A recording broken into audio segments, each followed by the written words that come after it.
જય શ્રી કૃષ્ણ. તમારું બાળક કયા ધોરણમાં અભ્યાસ કરે છે? 11માં. એનું રિઝલ્ટ કેવું આવેલું છે? એની ખુશી કેવી છે તમને? નું રિઝલ્ટ તો અત્યારે તૃતીય ક્રમાંક આવેલો છે અને 88.71% આવેલા છે અને ખુશી તો હોય જ નહીં. પછી જે વાલી વિદ્યાર્થી અને શિક્ષકો દ્વારા જે મહેનત કરવામાં આવે છે એના વિશે શું કહેવા માંગો છો? ખરેખર તો વાલી અને વિદ્યાર્થીની મહેનત કરતા શિક્ષકોની મહેનત થોડીક વધારે લાગે છે, કારણ કે જે ધાર્યું ન હોય એનાથી વધારે પરિણામ જ આવે છે. દર વખતે થોડા ને થોડા ટકામાં વધારો થતો જાય છે.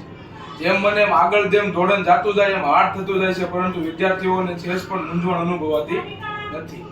શિક્ષકોની મહેનત તો ખૂબ વધારે છે વિદ્યાર્થીઓ સાથે. જે વર્ષ દરમિયાન અલગ અલગ પ્રવૃત્તિઓ કરવામાં આવે છે એના વિશે શું કહેવા માંગો છો? વિવિધ પ્રવૃત્તિઓ કરવામાં આવે છે સ્કૂલ દ્વારા, એનાથી જે બાળકનું ડેવલપમેન્ટ થાય છે એ ઘણું સારું થાય છે. જે બીજા વાલીને કોઈ એવો સંદેશો આપવો છે કે એના વિશે શું કહેવા માંગો છો?